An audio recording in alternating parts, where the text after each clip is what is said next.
Bismillahirrahmanirrahim. Assalamualaikum warahmatullahi wabarakatuh. Alhamdulillahi rabbil alamin. Ashhadu an la ilaha illallah wahdahu la sharika lahu waliyus salihin. Wa ashhadu anna sayyidana wa nabiyyana Muhammadan abduhu wa rasuluh as-sadiqul amin. Allahumma salli wa sallim wa barik ala sayyidina Muhammad wa ala alihi wa sahbihi wa man tabi'ahum bi ihsanin ila yaumiddin. Subhanaka la ilma lana illa ma 'allamtana innaka antal alimul hakim.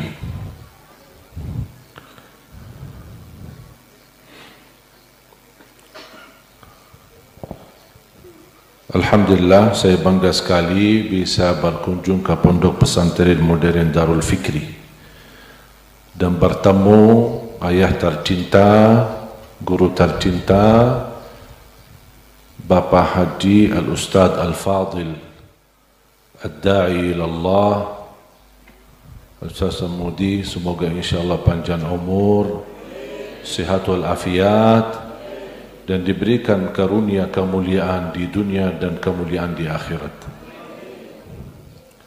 Wa ana uhibbuka fillah, uhibbuka fillah, uhibbuka fillah. Bapak-bapak, ibu-ibu, dan semua keluarga besar pengurus Pondok Pesantren Modern Darul Fikri, para guru, para asatiz, santri, santriwati, wali murid, para orang tua, semoga semua senantiasa diberkahi dan dimuliakan Allah Subhanahu wa taala. Alhamdulillah, pertemuan ini sudah tertulis di dalam buku takdir. Sebelum ada bumi dan langit, 500 tahun sebelumnya. Awal ma khalaqallahu al-qalam. Pertama ciptaan Allah al-qalam. Dan habis tercipta al-qalam, Allah memerintahkan al-qalam menulis ma kana wa ma yakunu wa ma sayakunu ila qiyamis sa'ah. Tuliskan apa yang sudah terjadi, apa yang sedang terjadi, dan apa yang akan terjadi sampai hari kiamat.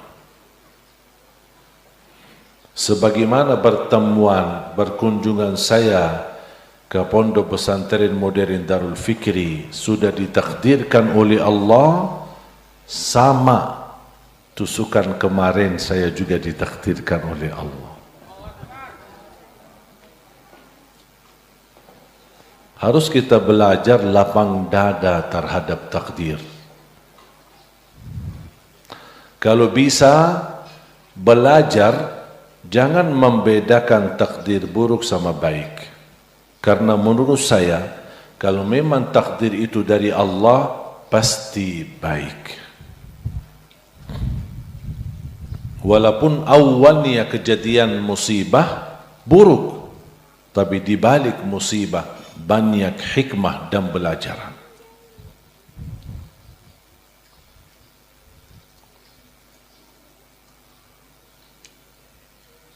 Bapak Ibu jamaah sekalian dimuliakan Allah Subhanahu wa taala. Alhamdulillah, saya lihat aparat keamanan, terima kasih aparat polisi atas perhatian dan pengawal kami selama berada di Kota Malang. Semoga Allah SWT anugerahkan kemuliaan, ampunan, kesejahteraan, kebahagiaan untuk semua keluarga besar aparat polisi serta keluarga mereka. Mudah-mudahan sukses selalu, sehat selalu dalam lindungan Allah Subhanahu wa taala. Saya bangga sebenarnya sama aparat polisi. Mereka bekerja keras tapi serba disalahin. Posisi polisi ini apa yang dilakukan pasti salah. Tapi saya bilang sama polisi, sabarlah. Anggap masyarakat ini anak-anak kita. Anggap mereka ini adalah orang-orang yang perlu dikasih sayang. Sabarlah. Memang agak susah masyarakat kita disebelin dan susah diatur. Kalau kita di Madinah, justru yang membuat kita lebih bangga masyarakat Indonesia karena sangat disebelin dan teratur. Sampai kata teman saya di Tanah Suci, pun usaha hotel, kata beliau, kalau ada jamaah haji umrah Indonesia, saya mau. Berapapun jumlahnya, tidak apa-apa. Karena mudah mengatur jamaah Indonesia. 10 bis jamaah Indonesia masih bisa dikontrol sama satu mutawif. Beda sama jamaah haji Afrika, 1 bis 10 mutawif. Begitu luar biasa disiplin masyarakat Indonesia pas di Tanah Suci, haji dan umrah. Jarang sekali ada masalah. Sampai ada kalau jamaah kehilangan tas, ya tidak apa-apa. Sering saya ketika pimpin jamaah umrah ada yang ketinggalan tasnya, ada yang kehilangan tasnya. Saya bilang, ibu, nawaitu dah. Nawaitu. Ikhlas. Ya, udah ikhlas. Kalau kata jodohnya, pasti ketemu tasnya. Kalau tidak ketemu, dah apa-apa, ikhlaskan aja. Kita kan di Tanah Suci. Insya Allah menjadi wasilah disuci oleh Allah kita semua. Disucikan hati kita dan diampuni semua dosa kita. Jadi sangat disiplin, sangat teratur, tertib. Tidak pernah buat masalah. Bahkan kata teman saya, jamaah umrah, kalau jamaah Indonesia, dia selepas check out dari hotel, kata beliau, kami tidak terlalu repot untuk membersihkan kamar. Karena rata-rata kamar sudah dibersihkan sama jamaahnya sebelum keluar. Tapi saya ada heran satu, kenapa pas di negerinya sendiri susah diatur? Itu yang aku heran. Kalau di Arab tidak bisa diatur, berarti itu sudah penyakit. Tapi kalau diatur, di Arab bisa diatur, pas jamaah haji umrah bisa disiplin, berarti sebenarnya kalau mau bisa. Pas di negeri ini Indonesia mungkin karena terlalu manja.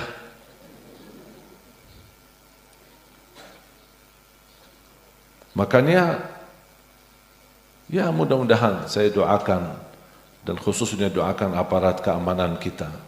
Mudah-mudahan negeri kita tetap aman, sejahtera, barakah, makmur, berjaya, baldatun tayyibatun wa rabbun ghafur.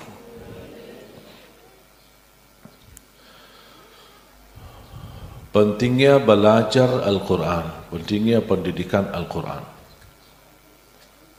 Simple saja. Simple saja. Dari apa yang akan saya sampaikan, simple saja. Menunjukkan memang betul ternyata pentingnya mengajarkan dan mendidikkan Al-Quran. Kenapa? Karena ini ada urusan di akhirat. Pendidikan Al-Quran di dunia ada kaitan dan di akhirat. Kalau di hari kiamat, semua anak akan melarikan diri daripada orang tua.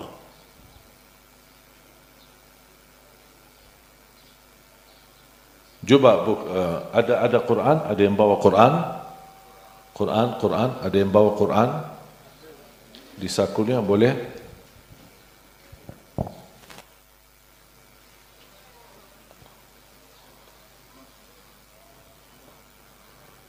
Bawa Quran aja kan, dah bawa pisau kan? Terima kasih.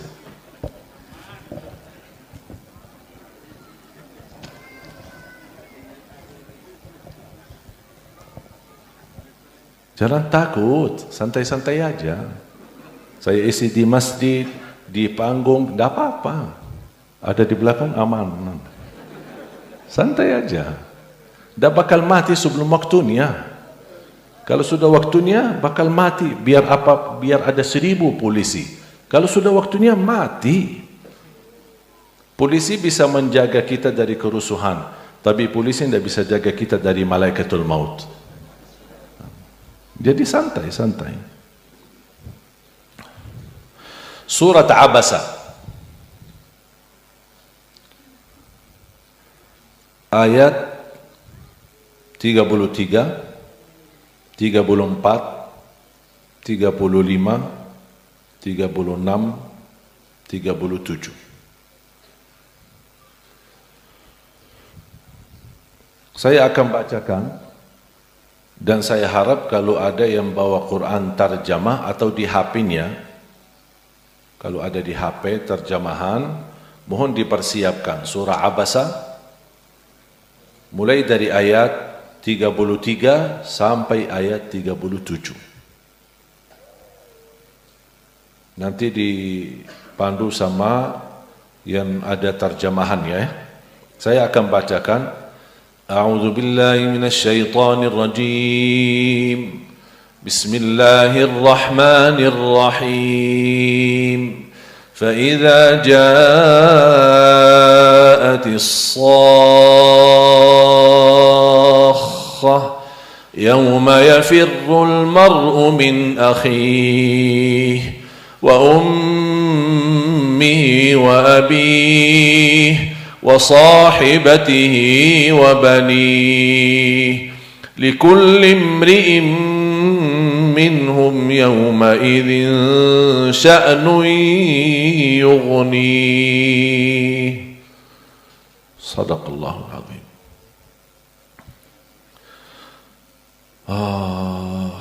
Wallahi indahnya Al-Quran.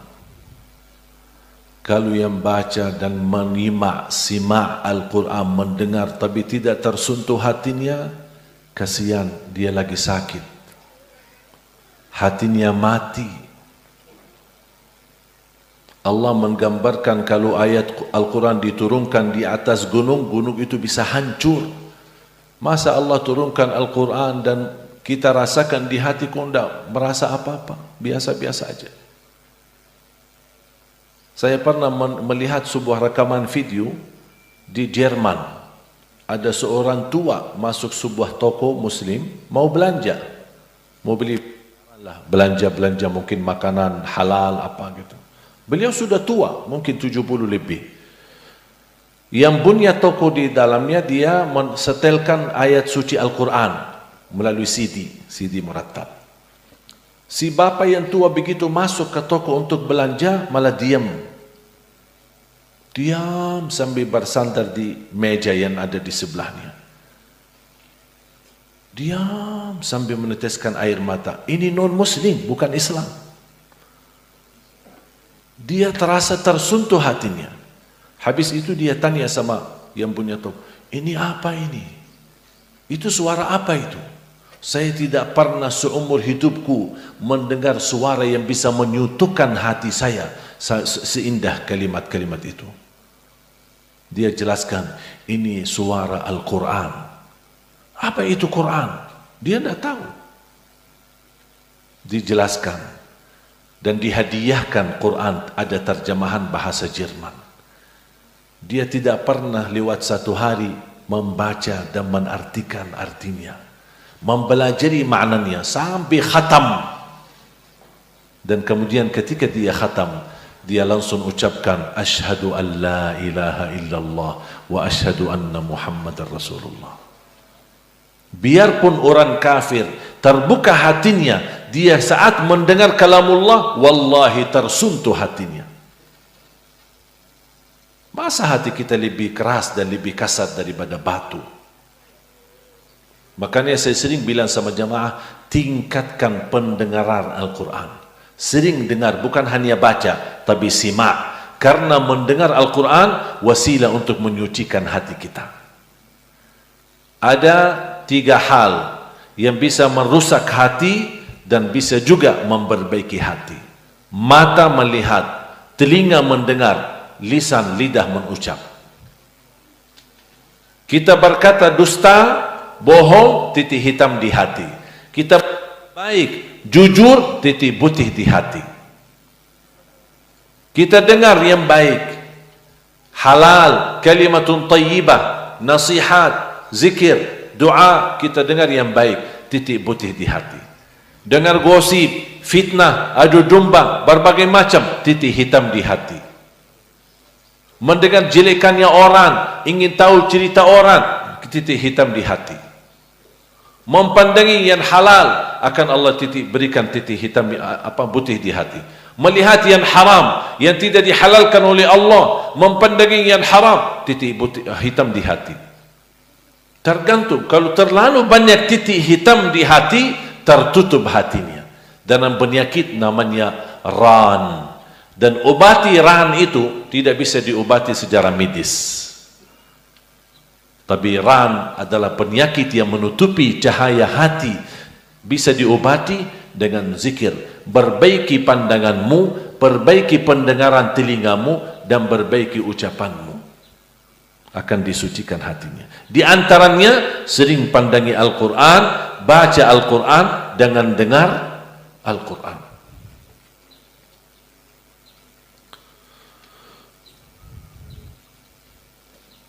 Ada yang sudah menemukan terjemahannya? Ada, Bu? Ada mic panitia, mohon dibantu satu mic buat ibu itu. Mohon Bapak Ibu, ini kan temanya pentingnya pendidikan Al-Quran. Pentingnya pendidikan Al-Quran. Sekarang saya ingin membuktikan lewat ayat ini betapa pentingnya pendidikan Al-Quran. Silahkan, Bu. Baik, Bismillahirrahmanirrahim. Langsung terjemahannya. Terjemah min surati Abasa lil ayah ar-rabi'ah as-salasun. Artinya ayat 33. Ayat 33. Ya. 33. Yang Bismillahirrahmanirrahim. Maka apabila datang suara yang memekakkan atau tiupan sangkakala yang kedua, ayat yang ke-34. Ini artinya ketika sudah kejadian hari kiamat. Salah satu nama hari kiamat As-Sakhah, seperti At-Tammah, Az-Zalzalah, Al-Qari'ah. Itu semua nama-nama hari kiamat. Terus selanjutnya, pada hari itu manusia lari dari saudaranya. Lari dari saudaranya. Lari, bukan ingin ketemu, lari, melarikan diri. Terus, dan dari ibu dan bapaknya. Mohon maaf Bapak Ibu, bisa enggak dibayangkan kalau seorang ibu lama tidak bertemu anak, kemudian anaknya pulang, semestinya apa? Meluk kan? Sayang, cium, cinta. Dengan mati sudah berpisah. Karena mati ini memperpisahkan kita. Mungkin bisa ibu duluan, bapak duluan, anak kebelakangan, bisa jadi anak yang duluan. Mungkin di antara perpisahan bisa puluhan tahun. Mungkin bisa puluhan tahun. Terus ketemu kapan lagi? Habis perpisahan dan masing-masing dikubur, tidak bisa bertemu, ketemu lagi nanti di hari kiamat. Semestinya apa? Kalau anak kita ketinggalan atau tinggalkan sekian lama, tidak terlalu lama, kita merindukan. Alhamdulillah sekarang dengan teknologi sekarang kita masih bisa video call, masih kita bisa telepon untuk memadamkan rasa rindu kita. Tapi coba berpisah dengan kematian, gimana kita bisa menanamkan rasa rindu? Anak merindukan ibunya, tapi tidak bisa video call. Masa di kuburan ada video call? Tidak ada lagi. Terus gimana kita bisa? Mudah-mudahan ketemu di hari kiamat. Pas dibangkitkan oleh Allah hari kiamat, Allah gambarkan apa yang terjadi. Mohon maaf ibu, ulang dari awal. Bismillahirrahmanirrahim. Fa'idha ja'atis sakhah, maka apabila datang suara yang memekakkan atau tiupan sangkakala yang kedua, yauma yafirul mar'u min akhih, pada hari itu manusia lari dari saudaranya, wa ummihi wa abih, dan dari ibu dan bapaknya. Artinya dan lari dari ibu dan bapaknya. Padahal sudah lama pisah. Semestinya kita rindu, kita bertemu. Kenapa lari? Karena masing-masing ingin selamatkan dirinya sendiri. Terus? Wa sahibatihi wa bani, dan dari istri dan anak-anaknya. Suaminya sudah lama stres gara-gara istrinya di dunia. Ketemu di akhirat lari. Kalau di dunia masih belum bisa lari, kalau di akhirat kabur, lari di badan mahsyar, udah mau ketemu. Kenapa dia lari? Karena dia takut istrinya minta tolong, sedangkan masing-masing ingin menolong sendiri, ingin selamatkan diri sendiri. Apakah hanya adik, saudara, atau ayah dan ibu, suami dan istri? Tidak, ada lagi. Terus? Likulli imri'im minhum, maaf yang tadi, yang sebelumnya. Wa sahibatihi wa bani, dan dari istri dan anak-anaknya. Sampai anak ini ya. Jangankan orang lari dari ayahnya, ibunya dan ayahnya larikan diri daripada anak. Apalagi ibu yang rasanya namanya ibu yang suka kasih sayang, begitu dia pandangi anaknya di padang mahsyar, lari. Kenapa? Dia takut anaknya minta tolong. Jangankan kondisi kita, mohon maaf, semua manusia meminta tolong sama Nabi. Nabi sendiri jawab, saya tidak bisa tolong kalian, saya ingin selamat sendiri. Hanya Nabi Muhammad sallallahu alaihi wasallam. Ketika semua manusia datangi Nabi Muhammad, tolonglah Nabi Muhammad. Kami sudah berdiri 50.000 tahun, mohon disegerakan sama Allah untuk hisab. Baru Nabi Muhammad berkata, aku yang diizinkan untuk tolong kalian. Tapi kalau Nabi yang lain, nafsi, nafsi, diri sendiri, ya Allah selamatkan, ya Allah selamatkan. Kalau para Nabi aja memohon ya Allah selamatkan, kira-kira kita gimana? Kenapa kejadian ini Allah gambarkan? Terus? Likulli imri'im minhum yawma idzin sya'nu yughnih. Setiap orang dari mereka pada hari itu mempunyai urusan yang menyibukkannya. Semua sibuk. Tapi bukan sibuk meeting, bukan sibuk rapat, tapi sibuk dengan urusan masing-masing. Di saat itu semuanya ingat dosanya, semuanya ingat perilakunya, semuanya ingat selama ini menyakiti orang tuanya. Udah lari, sibuk. Dia hanya beban fikirannya apa? Apakah saya bisa selamat atau tidak? Apakah saya akan dibawakan masuk ke dalam golongan surga atau saya masuk dalam golongan neraka? Karena di hari kiamat ada dua golongan, tidak ada tiganya. Fariqun fil jannah wa fariqun fis sa'ir. Golongan masuk surga, golongan masuk neraka. Tidak ada setengah. Tidak ada sebentar masuk surga, sebentar neraka. Tidak ada. Satu, surga atau neraka. Na'udzubillah min dzalik. Tapi ada berita gembira. Siapa yang mendatangi orang tuanya? Ini sekarang Allah gambarkan kan? Semua lari kan? Semua melarikan diri. Orang tua melarikan diri dari anak. Anak melarikan diri dari orang tua. Istri melarikan diri dari suami. Suami melarikan diri dari istri. Adik melarikan diri dari kakak. Kakaknya melarikan diri dari adiknya. Terus, siapa kira-kira yang memiliki keistimewaan dan kesempatan untuk menolong dan mencari orang tuanya? Tahu enggak siapa dia? Anak penghafal Al-Quran. Dia hanya satu. Karena dia penghafal Al-Quran, dia cari orang tuanya. Dia kejar orang tuanya. Dia ingin tahu di mana orang tuanya. Buat apa? Ingin hadiahkan mahkota di atas kepalanya orang tua, yang cahayanya lebih sinar daripada cahaya matahari. Itu saja anak atas perjuangan orang tua mendidik anak menjadi penghafal Al-Quran. Anaknya itu yang akan selamatkan orang tuanya. Sedangkan orang lain jurusan tinggi, belajar sampai ke Amerika, belajar sampai ke Inggris, tapi tidak pernah memperhatikan Al-Quran. Begitu dilihat sama orang tuanya, hei anakku, saya akan bantu kamu sampai pendidikan kamu yang tertinggi, yang terbagus. Lari anaknya. Mohon maaf ayah, lari. Tidak ada gunanya pendidikan tertinggi ternyata.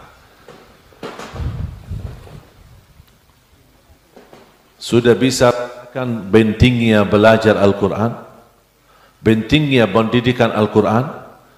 Dan selalu saya berkata, mohon Bapak Ibu, bisa jadi orang tua gagal menghafal Al-Quran, tapi mohon jangan gagalkan anakmu dan cucumu menjadi penghafal Al-Quran. Karena mereka, kalau anak-anak yang lain melarikan diri, anak-anak yang kita berjuangkan menjadi penghafal Al-Quran, dialah yang akan mencari kita. Kita tidak perlu capek mencari dia. Dia yang akan mencari kita, dan dia yang akan menghadiahkan mahkota yang bersinar, bahkan berberlian, dan cahayanya lebih indah dan lebih bersinar daripada matahari.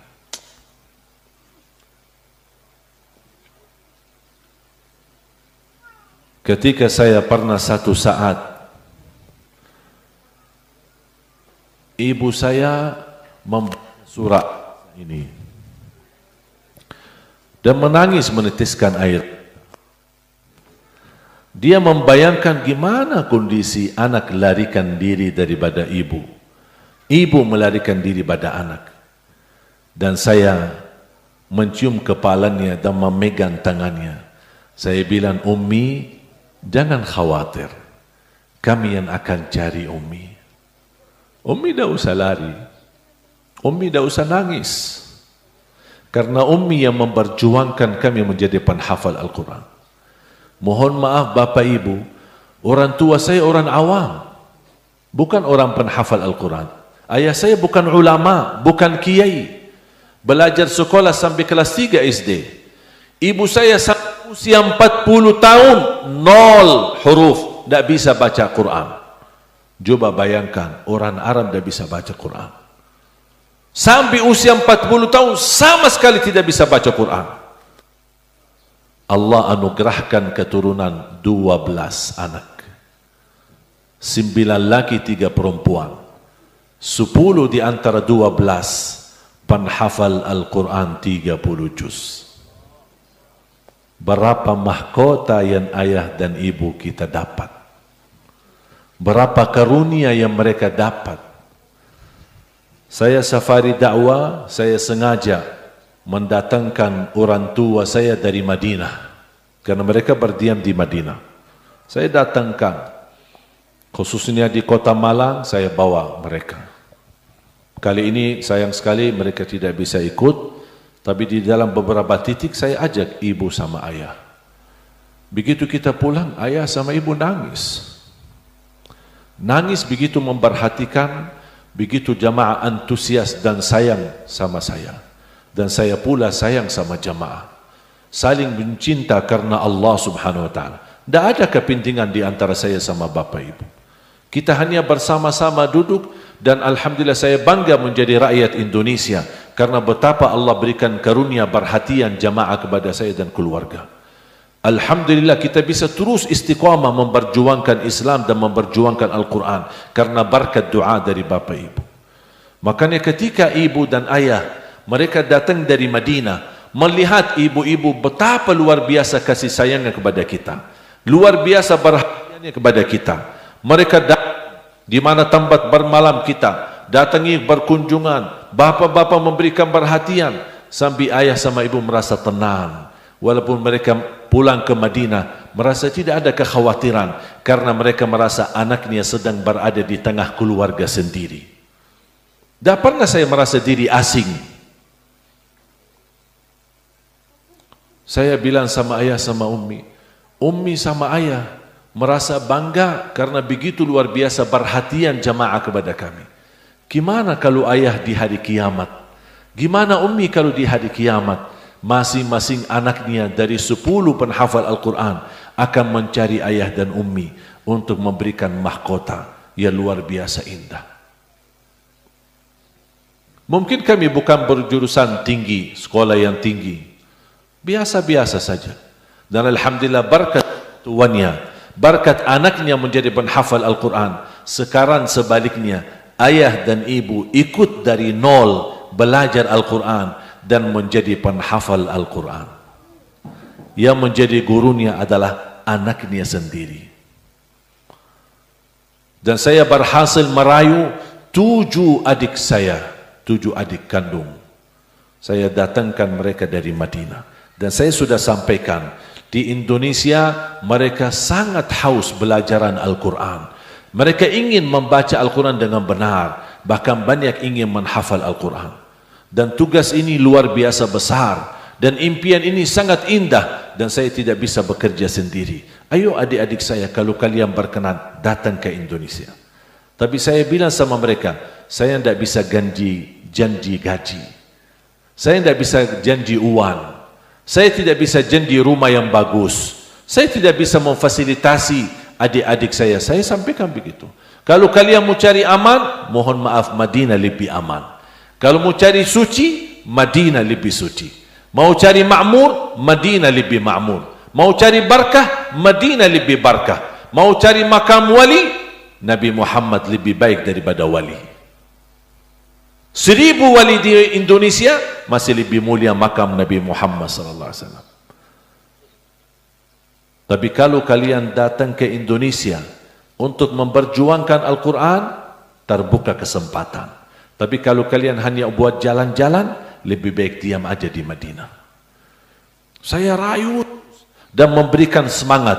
Alhamdulillah, 7 adik kandung saya berhasil membawa mereka datang ke Indonesia. Mulai dari mereka belum bisa bahasa Indonesia, sampai mereka alhamdulillah bisa bahasa Indonesia. Dari mereka belum punya keluarga, biar mereka betah dan tidak bosan, saya jodohkan sama orang Indonesia.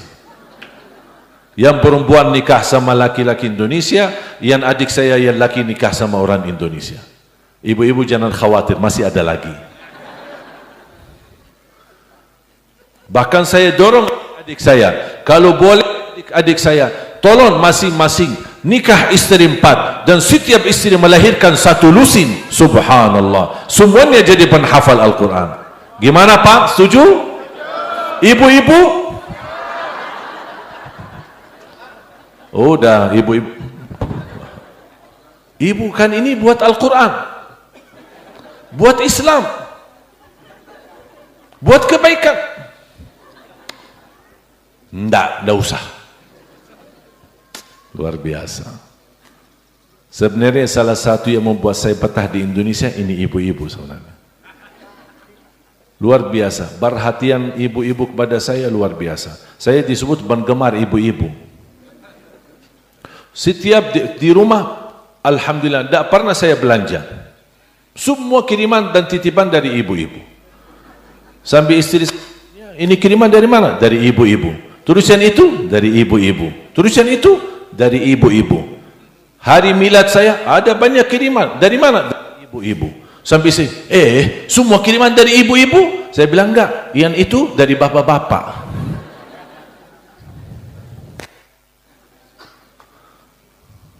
Makanya saya cinta sama ibu-ibu. Masya Allah. Saya kagumi perjuangan ibu-ibu yang salihah. Ibu-ibu berjuang, ibu-ibu yang menurusi keluarga dan juga ikut memperjuangkan agama. Tidak ada majlis ta'lim bapak-bapak, yang ada majlis ta'lim ibu-ibu. Masya Allah, ikhlas menurusi keluarga, melayani suami, menurusi majlis ta'lim, Masya Allah duluan datang ke masjid, padahal tidak wajib dia datang ke masjid. Memakmurkan majlis ilmu, berlomba-lomba. Dia yang duluan bersedekah. Banyak yang berwakaf untuk program kita malah justru dari kalangan kaum wanita. Begitu luar biasa perhatiannya. Dan insya Allah saya doakan mudah-mudahan ibu-ibu yang duluan masuk surga. Katanya imam adalah suami, tapi ternyata masuk surga suami jadi makmum yang membawa istrinya. Amin ya rabbal alamin. Doakan jamaah sekalian. Doakan cita. Saya membangun sebuah cita melahirkan dan mencetak 1 juta penghafal Al-Quran untuk Indonesia tercinta. Indonesia dikenal negara terbesar penduduk Islam. Insya Allah tidak lama lagi Indonesia akan dikenal negara terbesar para penghafal Al-Quran. Saya ingin buktikan belajar Al-Quran, menghafal Al-Quran, berakhlak-akhlakul Quran, bukan pipitan radikal. Kalau ada orang radikal mohon atau berkata ahlul Quran atau menghafal Al-Quran adalah orang-orang yang radikal, mohon maaf yang berkata itu dia bukan ahlul Quran dan dia tidak mengerti apa itu Quran, bahkan belum tentu bisa baca Al-Fatihah dengan benar. Ketika saya dengar kalimat ini, saya masukin dari telinga kanan, saya keluarkan dari telinga kiri dan saya tambah semangat. Bahkan selalu saya berdoa, ya Allah aku mohon jangan cabut nyawa saya sampai terwujud 1 juta penghafal Al-Quran untuk Indonesia. Saya ingin buktikan melalui Al-Quran insya Allah Indonesia rahmatan lil alamin. Melalui Al-Quran Indonesia damai dan sejahtera. Melalui Al-Quran Indonesia aman. Melalui Al-Quran Indonesia makmur dan solusi dari segala masalah yang kita hadapi. Masalah politik, masalah ekonomi, masalah sosial, masalah rumah tangga, masalah sehari-hari, semuanya solusinya dari Al-Quran. Inti daripada Al-Quran mengajarkan menjadi manusia yang mulia akhlaknya. Nabi Muhammad SAW ketika ditanya Siti Aisyah, bagaimana akhlak Nabi Muhammad? Siti Aisyah menjawab, akhlak Nabi Muhammad adalah akhlakul Quran. Indonesia sekarang bukan persoalan politik, krisis politik atau krisis pemerintah atau krisis ekonomi. Tapi mohon maaf, saya memperhatikan Indonesia saat ini sedang krisis akhlak. Itu yang kita butuh bangkitkan. Meniru akhlak Nabi Muhammad sallallahu alaihi wasallam. Dan teruji akhlak seorang bukan di saat dia lagi santai dan senang. Masya Allah bapak ini tawadu, baik hati. Ibu ini Masya Allah rendah hati, baik banget. Ini bukan akhlak yang mulia. Tapi akhlak yang mulia terbukti ketika tertekan dengan ujian. Ketika dihina, dicaci maki, terbancing emosi akan terlihat. Apakah meniru akhlak Nabi Muhammad atau perilaku akhlak jahiliyah? Dan saya sayang sekali melihat di Indonesia terlalu mudah terpancing emosi. Makanya ketika saya dapat musibah, tusukan, saya berpesan, mohon maaf masyarakat Islam, jangan terlalu mudah terpancing. Apa yang terjadi di hadapan saya dan kepada saya tidak ada kepentingan apa-apa. Dan saya tidak mau dikaitkan dengan urusan apapun atau isu-isu apapun. Yang terjadi hanya takdir dari Allah. Dan saya hadapi takdir itu dengan akhlak Nabi Muhammad sallallahu alaihi wasallam. Mohon maaf, saya bukan orang hebat. Saya bukan waliullah, bukan orang yang suci. Tapi saya ada upaya maksimal dari dalam hati untuk selalu meniru akhlak Nabi Muhammad sallallahu alaihi wasallam. Dan ini yang kita butuhkan. Bangkitkan akhlak yang mulia. Ada seorang sahabat datang kepada Rasul minta amalan. Ya Rasulullah, ausini. Rasulullah SAW menjawab, la taghdab, jangan marah. Ditanya lagi, minta amalan lagi ya Rasulullah. Rasul jawab, la taghdab, jangan marah. Minta lagi, ya Rasulullah, minta amalan. La taghdab, jangan marah sampai 3 kali. Kenapa jangan marah? Karena amarahan kita menakibahkan hal-hal yang tidak baik. Belajar jangan marah. Santai, jangan ambil di hati.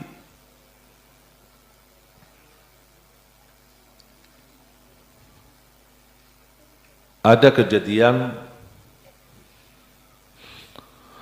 beberapa tahun lalu saya haji.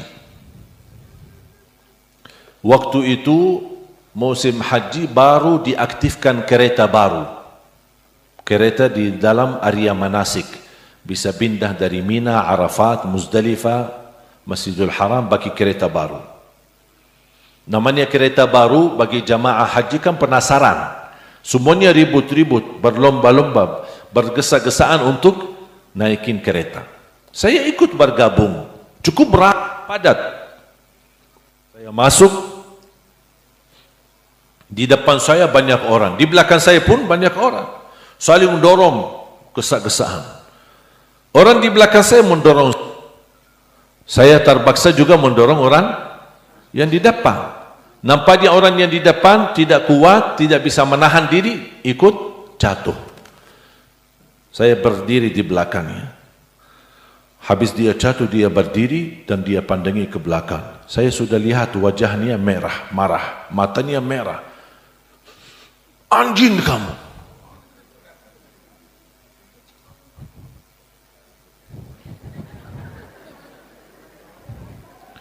Mana anjingnya?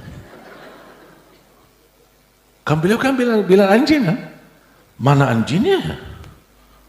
Maaf Pak, saya Ali Jabir bukan anjing. Sudah selesai masalah.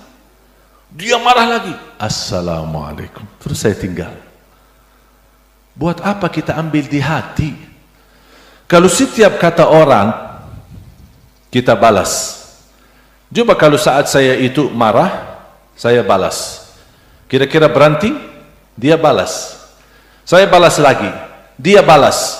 Akhirnya main tangan, berantem, bukul, bisa haji batal gara-gara itu. Tidak akan selesai masalah. Mungkin ujung-ujungnya dibawa ke kantor polisi. Belajar jangan marah. Saya ketemu satu orang, saya tidak kenal dia. Tapi nampaknya sebelum bertemu dengan saya sudah terisi hatinya. Sudah banyak tekanan luar biasa. Nampaknya sakit hati sama saya. Tapi saya tidak tahu salah saya apa. Begitu ketemu saya, marah dia banget. Munafik kamu nih. Dia lagi bicara.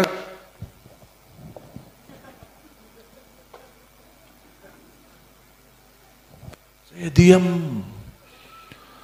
Saya tidak mempandangi dia karena lagi didampingi syaitan. Saya diam. Begitu sudah saya tidak mendengar ada suara, saya angkat pandangan saya. Sudah selesai Pak? Sudah. Assalamualaikum. Jalan. Tidak usah ambil di hati. Kalau kita selalu marah, yang stres bukan dia, kita yang sakit. Kita yang pusing, bahkan kita yang mendapatkan dosa. Dan Rasulullah SAW tidak pernah marah sama sekali. Dan saya belajar untuk meniru Nabi Muhammad. Ibu-ibu jangan marah ya, terutama sana anak. Kadang-kadang kesal sama anak-anak. Kalau lagi kesal, lebih baik diam. Tidak usah berkata, hei bodoh kamu, ini kamu udah ngerti, bikin ayah, bikin ibu kesal. Astaghfirullahaladzim.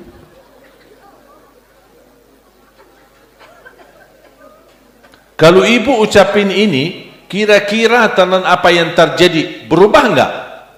Akan terulang lagi tidak terjadi? Sudah terjadi. Buat apa marah? Saya pernah di rumah, namanya anak-anak, saya punya anak paling kecil 1,5 tahun. Lucu, aktif. Ibunya sedang minum kopi. Taruh di meja. Main handphone, datang anaknya, megang gelasnya, tumpahin. Ibunya marah. Saya lihatin itu. Sampai anaknya nangis. Saya datangi kepada anak, saya meluk. Saya tanya sama istri saya, kopinya mana? Sudah ditumpahin. Terus tadi kamu marah. Coba lihat gelasnya, kembali enggak kopinya ke dalam gelas? Coba lihat. Kalau kembali, tidak apa-apa saya terima kamu marah sama anak kita. Tapi kalau kopinya tidak kembali, buat apa marah? Sekarang anaknya jadi sakit hati, tersinggung, dan tidak dirubah takdir. Takdir sudah jalan. Baru dia datang meluk anaknya dan minta maaf. Jangan marah. Lapangkan dadamu. Wallahi akal adem hatinya. Enak hidupnya. Saya belajar apapun yang saya hadapi, selalu saya ucapkan Alhamdulillah. Kalau itu musibah, Alhamdulillah. Inna lillah wa inna ilaihi raji'un. Istri saya telepon, nangis-nangis, anak kita demam, panasnya tinggi, ini gimana ini? Alhamdulillah, inna lillah wa inna ilaihi raji'un. Habis itu, nanti kita urus rumah sakit. Santai. Takdir Allah tetap berjalan. Suka tidak suka, mau tidak mau, takdir Allah tetap berjalan. 4 tahun atau 5 tahun yang lalu, saya pernah dapat musibah, dicuri mobil saya. Padahal sebenarnya mobil itu hadiah dari jamaah. Dapat hadiah dari jamaah wakaf untuk dakwah. Saya pakai mobil Innova. Belum beberapa minggu dicuri. Saya keluar dari Masjid habis subuh, dari pesantren kami di, bukan pesantren apa, kantor kami di pinggir jalan di Jakarta. Pas saya keluar dari musalla, mobilnya mana? Tidak ada. Saya pikir mungkin ada supir atau siapa yang bawa. Tiba-tiba datang petugas penjaga yang di saat itu sedang tidur, dan dia di layar, karena kamera CCTV, dia lihat di layar dicuri, ada 4 orang. Begitu saya sudah meyakinkan mobil saya dicuri, saya ucap Alhamdulillah, inna lillah wa inna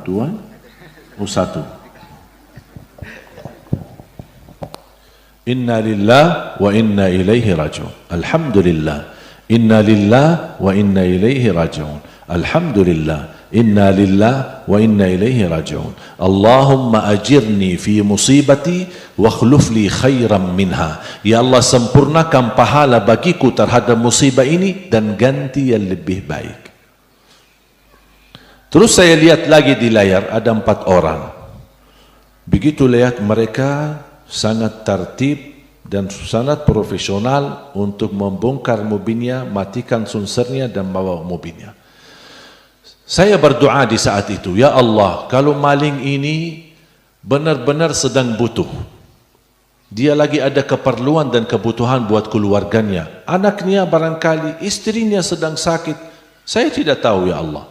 Kalau memang dia mencuri mobil ini karena betul-betul dia lagi butuh untuk keluarganya, ya Allah saya ikhlaskan untuk tertutupi kebutuhannya, dan ya Allah mohon ampuni perilakunya dan dosanya, dan mudah-mudahan tidak mencuri lagi. Tapi ya Allah, kalau maling ini maling istiqomah, ya Allah jadikan perbuatan ini yang terakhir dan bukakan pintu taubat baginya dan ampunilah dosanya. 2 minggu atau 3 minggu kemudian saya dapat telepon dari Polda Metro Jaya untuk minta izin kalau bisa datang ke kantor, karena orang maling itu telah ditangkap. 4 orang. Saya datang ke kantor. Sebelum saya bertemu perilaku, saya dapat laporan dari polisi. Ini mereka sebenarnya tim cukup besar, hampir kurang lebih 7 orang. Dan mereka dalam 3 bulan berhasil mencuri 35 mobil. Berarti maling istiqomah. Begitu saya minta izin bertemu sama perilaku, dan polisi tanya, mana mobil Syekh? Saya jual. Terus uangnya mana? Saya sedekahin. Kok kenapa kau sedekahin? Saya begitu lihat berita itu mobil si Ali Jabir, saya malu. Makanya tidak berani pakai uang itu. Saya sedekahin. Saya bilang subhanallah, maling tapi saleh.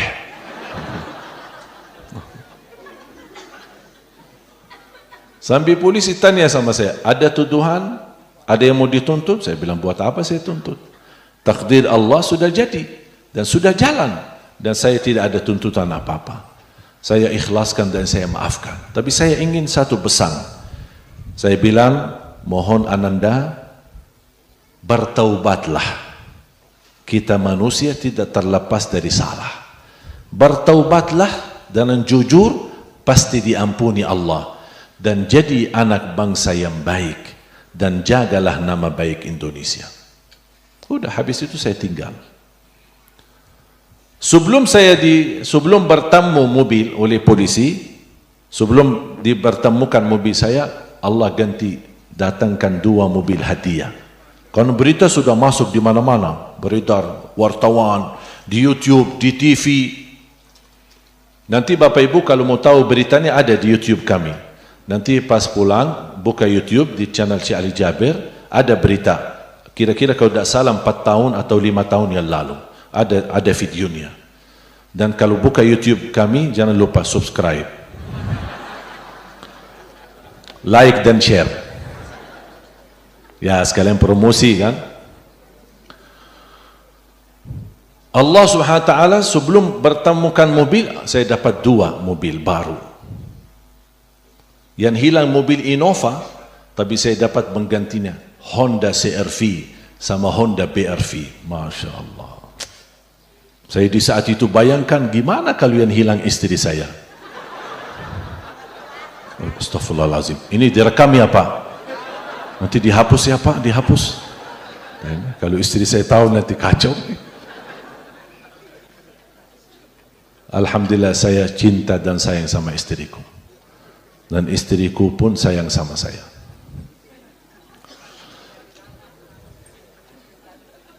Saya belajar kalau ingin tahu akhlak seorang, tanya istrinya. Kalau ingin tahu akhlak seorang, tanya istrinya. Makanya orang tanya kepada siapa? Kepada Siti Aisyah. Dan siapa? Rasulullah. Itu gimana Rasulullah? Siti Aisyah jawab, akhlak Nabi Muhammad adalah akhlakul Quran. Makanya kalau bertemu istri saya, tanya istri saya. Alhamdulillah istri saya tidak ada di sini. Syukur, selamat.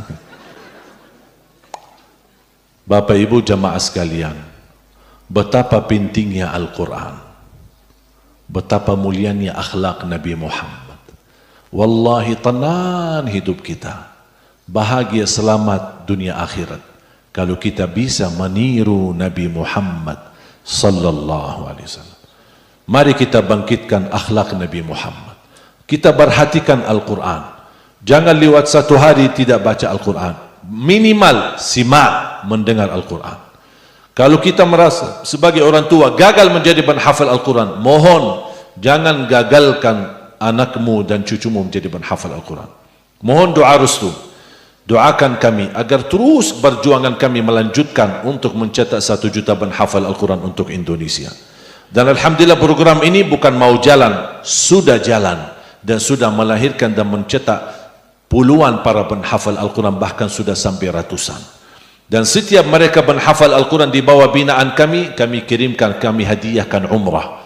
Tujuan kami bukan hanya hadiah umrah, tapi mereka bisa sekalian setor hafalan di hadapan imam besar Masjidul Haram dan Masjid Nabawi. Begitu mereka sudah selesai tugas di Madinah, mereka kembali ke tanah air. Masing-masing sudah membawa sertifikat yang nama mereka langsung bersambung sampai kepada Allah Subhanahu wa taala. Itulah namanya ijazah sanad yang paling suci. Mudah-mudahan kita semua dijadikan oleh Allah ahlul Quran. Ahlul Quran di dunia, ahlul Quran di akhirat.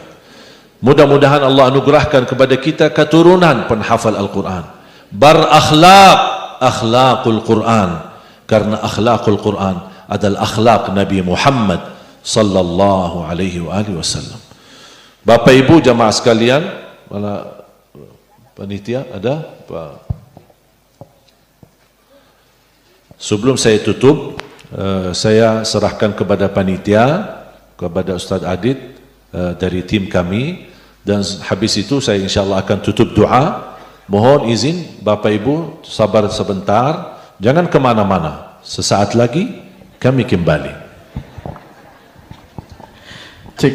Baik para bunda dan ayahanda yang dirahmati Allah Subhanahu wa taala, insyaallah di waktu yang penuh berkah ini, semoga memang betul-betul waktu ini memang ditetapkan Allah jadi waktu mustajabnya doa, dan insyaallah tempat ini pun juga ditetapkan Allah jadi tempat mustajabnya doa. Maka dari itu insyaallah kita akan betul-betul. Izin sebentar. Silahkan. Saya ini banda mud. Saya biasa gunakan buat minum, buat mandi, buat wudu, buat ambil beras. Dan ada videonya, nanti Bapak Ibu jangan lupa ya subscribe ya di channel YouTube. Nanti ada salah satu video saya praktik wudu Nabi Muhammad menggunakan mud. Dan ini ada ijazah, nanti insyaAllah ijazah ini saya diwajibkan oleh guru. Setiap jamaah penerima mud, itu mud Nabawi atau mud Madinah, di zaman Nabi SAW digunakan buat wudu, buat mandi, dan juga buat ukur takaran zakat fitrah. Dan semua ada videonya di YouTube. Setiap jamaah punya mud dapat ijazah sertifikat. Ada yang bahasa Arab, ada yang bahasa Indonesia. Nanti nama kita ada di situ. Mungkin sayang sekali tidak dibawa karena sudah kehabisan mud di dalam perjalanan safari dakwah. Masih ada? Ada? Ya. Tapi dalam kesempatan ini, sebelum Ustaz Adit melanjutkan, saya ingin titipkan hadiah kepada guru tercinta Al-Ustaz Al-Fadil Mudirul Ma'had, Ustaz Muhanti. Semoga insyaAllah mud ini yang berkah yang saya dapat dari guru, ulama besar di Madinah, yang langsung bersambung nama guru ke guru ke guru, guru sampai kepada sahabat Rasulullah Zaid ibn Thabit radhiyallahu anhu. Dan Zaid ibn Thabit radhiyallahu anhu berkata, kami menggunakan mud untuk mengukur dan takaran zakat fitrah Nabi Muhammad sallallahu alaihi wasallam. Saya hadiahkan kepada beliau, dan izinkan nanti kami ambil nama yang lengkap, Fulan bin, ada bin kalau bisa, dan ada binti kalau untuk ibu. Nanti insyaAllah saya akan sertifikatnya saya akan kirim lagi. Nanti saya kalau sertifikat karena perlu kita cetak nama. Kalau saat ini saya langsung, ini mud saya punya pribadi, saya biasa bagi buat minum, saya hadiahkan buat.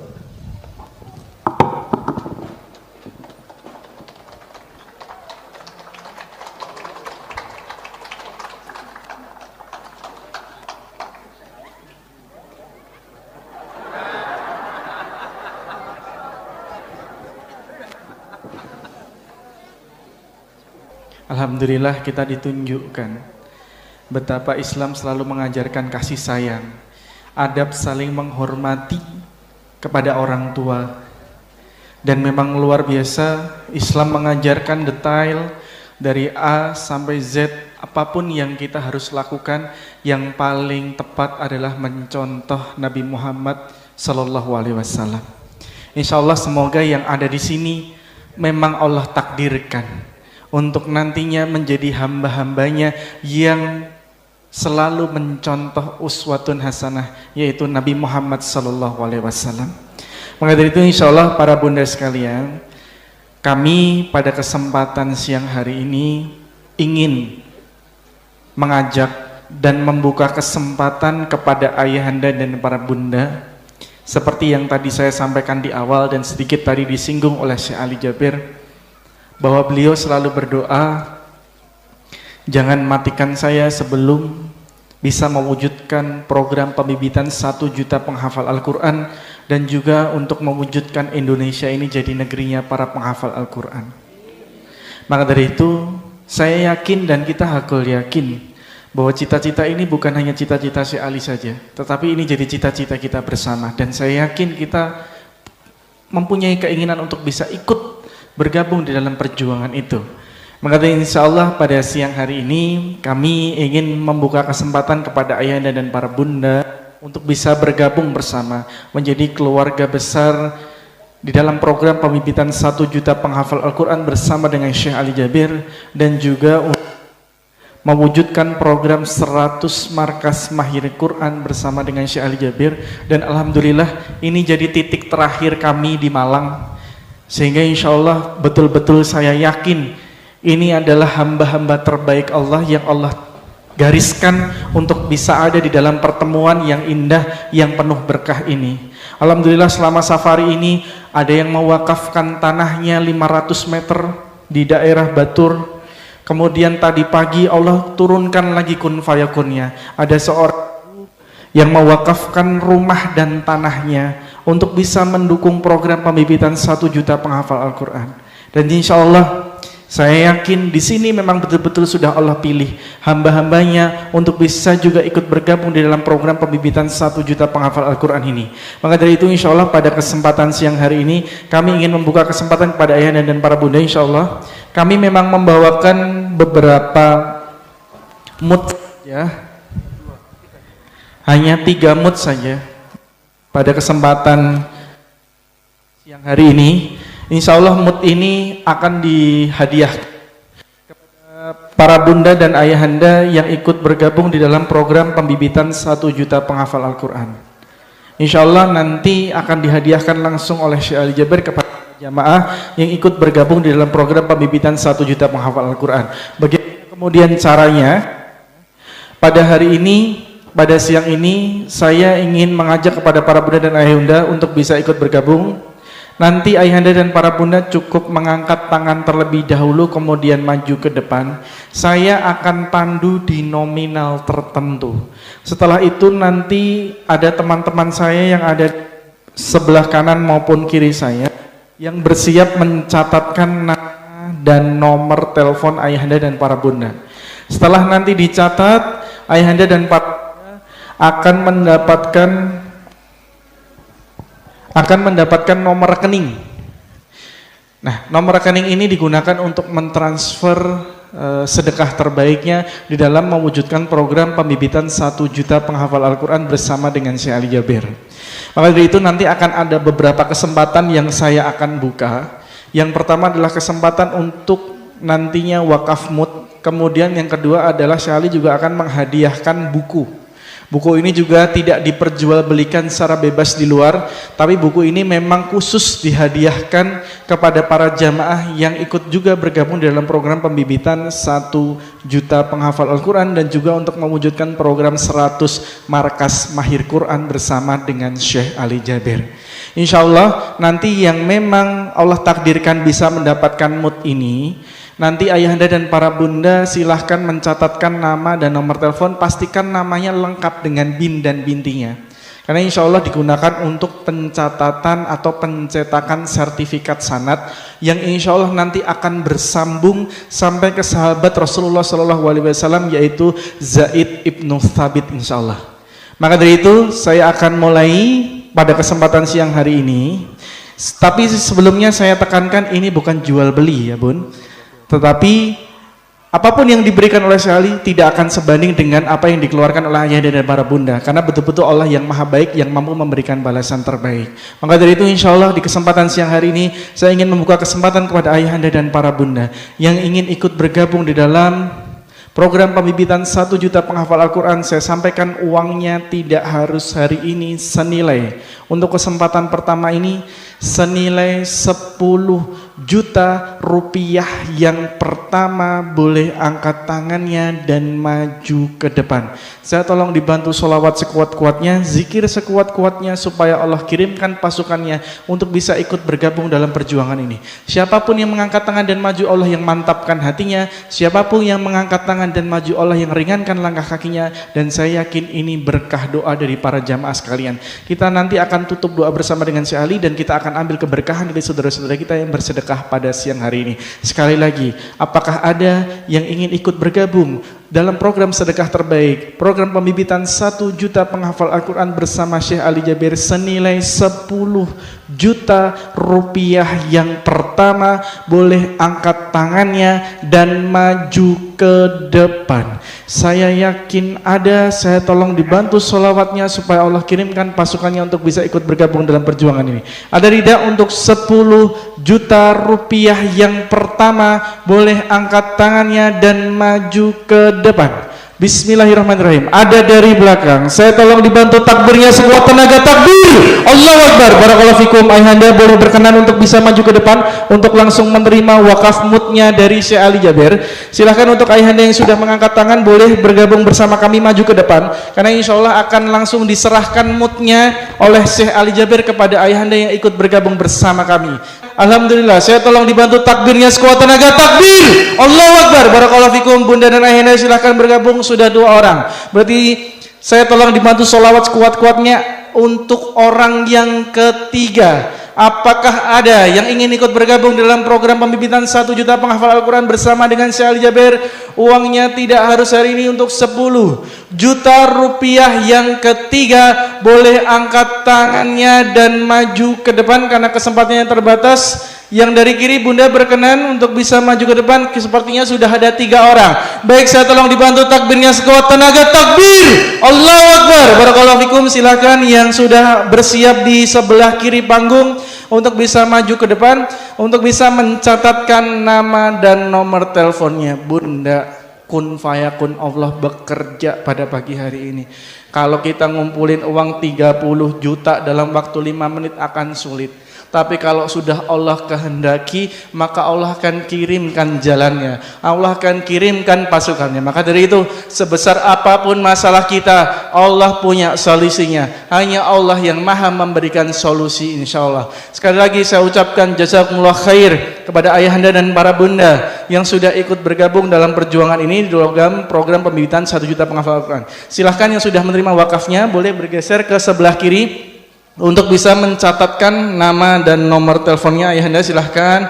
Alhamdulillah, donatur yang ketiga.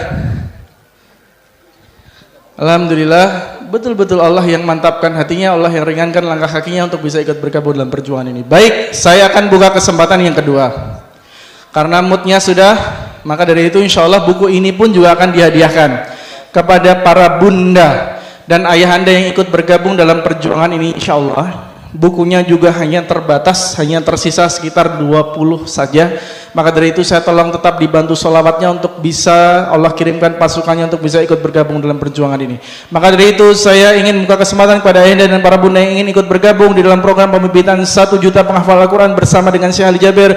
Uangnya tidak harus hari ini, senilai 5 juta rupiah. Yang pertama boleh angkat tangannya dan maju ke depan untuk bisa mendapatkan hadiah buku ini dari Syekh Ali Jabir.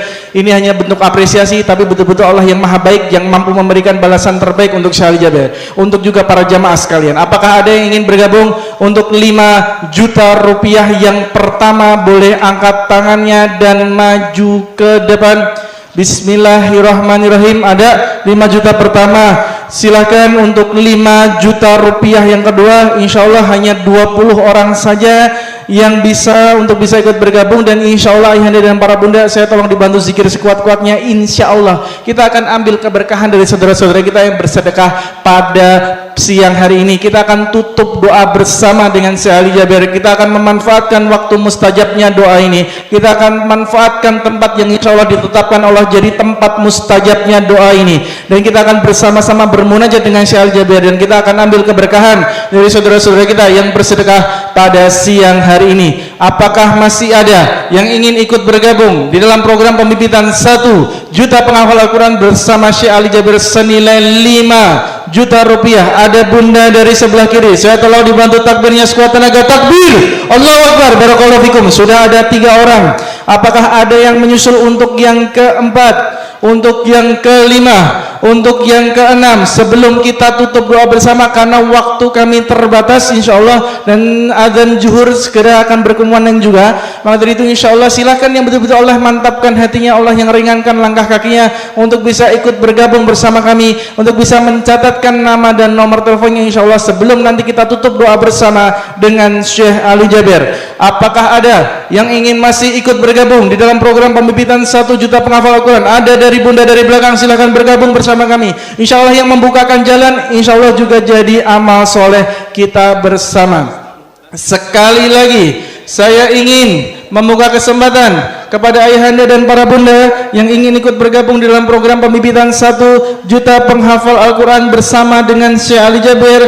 Sekali lagi uangnya tidak harus hari ini, senilai 5 juta rupiah. Yang berikutnya boleh angkat tangannya dan maju ke depan. Silakan, karena ini jadi kesempatan terakhir yang betul-betul terakhir, karena insya Allah kita akan ambil keberkahan dari saudara-saudara kita yang bersedekah pada siang hari ini insya Allah. Sekali lagi kami ucapkan jazakumullah khair, barakallahu fikum kepada ayahanda dan para bunda yang sudah ikut bergabung dalam perjuangan ini. Semoga betul-betul Allah yang maha teliti, Allah yang maha baik, yang mampu memberikan balasan terbaik untuk ayahanda dan para bunda yang sudah ikut bergabung. Dan juga saya yakin pastinya yang ada di sini, siapapun yang maju, berkah doa dari para jamaah sekalian insya Allah. Maka dari itu Allah juga semoga mencurahkan keberkahannya untuk kita semua. Dan pastikan ayah bunda tidak beranjak terlebih dahulu, karena insya Allah siang hari ini kita akan segera tutup doa bersama dengan Syekh Ali Jaber, dan kita akan ambil keberkahan dari saudara-saudara kita yang bersedekah pada siang hari ini insyaallah.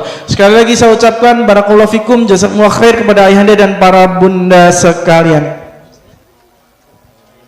Bisa dilanjuti.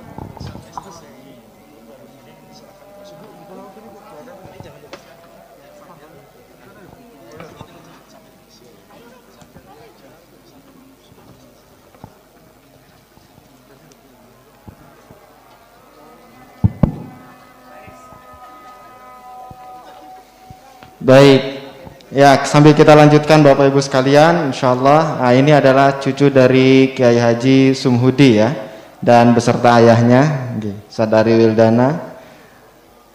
Baik, monggo silakan, kami persilakan kepada Bapak Ibu sekalian yang berkenan untuk bisa melanjutkan. Sebelum nanti kita akan akhiri dengan kegiatan doa bersama.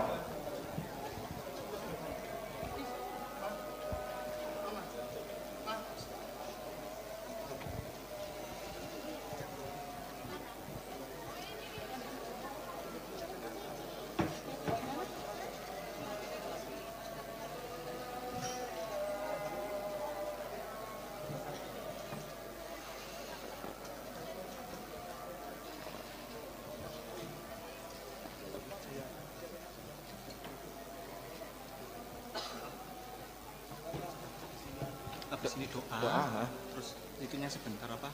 Pandelnya sedikit. Ya. Oke. Siap.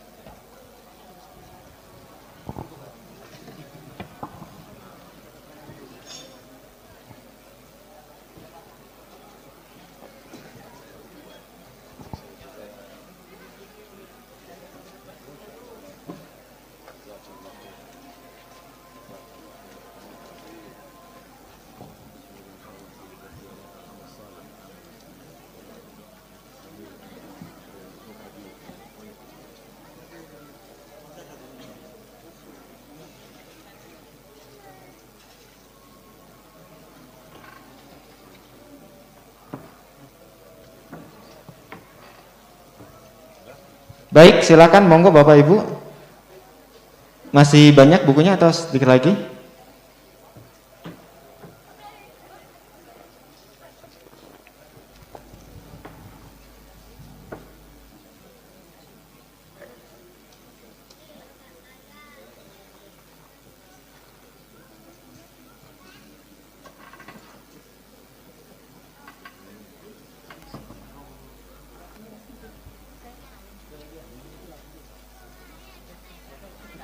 Sudah. Terima kasih kepada Mudirul Ma'had dan semua keluarga besar Pondok Pesantren Modern Darul Fikri, dan saya doakan semoga pesantren ini menjadi salah satu pesantren yang membawa syiar Al-Quran, cahaya Al-Quran, dan membawa keberkahan untuk semua keluarga yang hadir di sini. Dan mudah-mudahan terlahir dari pesantren ini para imam-imam besar untuk negeri kita Indonesia, para penghafal Al-Quran yang berbawa akhlak-akhlak Nabi Muhammad SAW.